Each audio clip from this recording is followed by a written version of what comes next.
নমস্কার বন্ধুরা, আপনাদের সবাইকে স্বাগত জানাচ্ছি আমাদের সরকারি সংবাদ ইউটিউব চ্যানেলে। বন্ধুরা, আপনারা সবাই কি শ্রম কার্ডটি বানিয়ে নিয়েছেন? যদি বানিয়ে থাকেন তাহলে আপনাদের জন্য রয়েছে একটি বিরাট বড় খুশির খবর। আর যারা এখনো পর্যন্ত এই শ্রম কার্ডটি বানাননি, আপনারা যত তাড়াতাড়ি সম্ভব এই ডিসেম্বর মাসেই এই কার্ডটি বানিয়ে নেবেন। তার কারণ বন্ধুরা, আমাদের প্রধানমন্ত্রী নরেন্দ্র মোদী এই শ্রম কার্ড নিয়ে আরো একটি নতুন প্রকল্প চালু করলেন, যে প্রকল্পে তিনি পরিষ্কারভাবে বলে দিয়েছেন যে যদি আপনার কাছে এই শ্রম কার্ডটি থেকে থাকে তাহলে কিন্তু আপনারা জানুয়ারি মাস থেকে, অর্থাৎ 2024 জানুয়ারি মাস থেকে কিন্তু আপনারা প্রতি মাসে 3000 টাকা করে সরাসরি আপনার ব্যাংক অ্যাকাউন্টে পেয়ে যাবেন। তো বন্ধুরা, এবার কথাটি হচ্ছে যে এই শ্রম কার্ডটি আপনারা কিভাবে বানাবেন, আর যদি আপনার কাছে থেকে থাকে তাহলে আপনারা এই 3000 টাকা কিভাবে পাবেন। তো আসুন আজকের ভিডিওর মাধ্যমে আমরা এটাই জানবো। তো বন্ধুরা দেখুন, এখানে বড় বড় করে লিখিত রয়েছে আপনার কাছে শ্রম কার্ড থাকে 3000 এবং 5000 টাকা পাবেন। কারা কারা এই টাকাটি পাবেন না এবং কারা কারা পাবেন এই মাত্র জানিয়ে দিল মোদিজি। 3000 এবং 5000 টাকা পেতে হলে আপনাদের কি কি করতে লাগবে, কি কি ডকুমেন্ট লাগবে, আর আপনারা কোথায় গিয়ে কিভাবে আবেদন করবেন, এই সবকিছু আজকের ভিডিওর মাধ্যমে আমি আপনাদের জানিয়ে দেবো। তবে বন্ধুরা, আপনারা যদি এই 3000 এবং 5000 টাকা সরাসরি আপনার ব্যাংক অ্যাকাউন্টে পেতে চান জানুয়ারি মাসে, তাহলে কিন্তু অবশ্যই বন্ধুরা এই ভিডিওতে লাইক করে আমাদের চ্যানেলকে সাবস্ক্রাইব করে রেখে দিন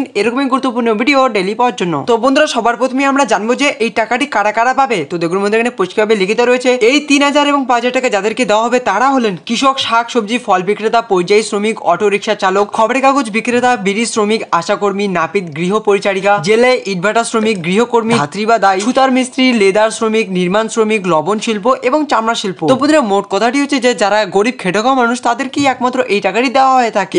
এবার কথাটি হচ্ছে যে আপনাদের কিভাবে টাকাটি দেওয়া হবে। তো বন্ধুরা দেখুন, এখানে বলা হচ্ছে যে সরাসরি আপনার ব্যাংক অ্যাকাউন্টে এই 3000 এবং 5000 টাকা দেওয়া হবে। এই টাকা সেই সমস্ত ব্যক্তিদের দেওয়া হবে PMSYM অর্থাৎ প্রধানমন্ত্রী শ্রমযোগী মানধন যোজনা এবং APY যোজনা অর্থাৎ অটল পেনশন যোজনাতে আবেদন করেছেন।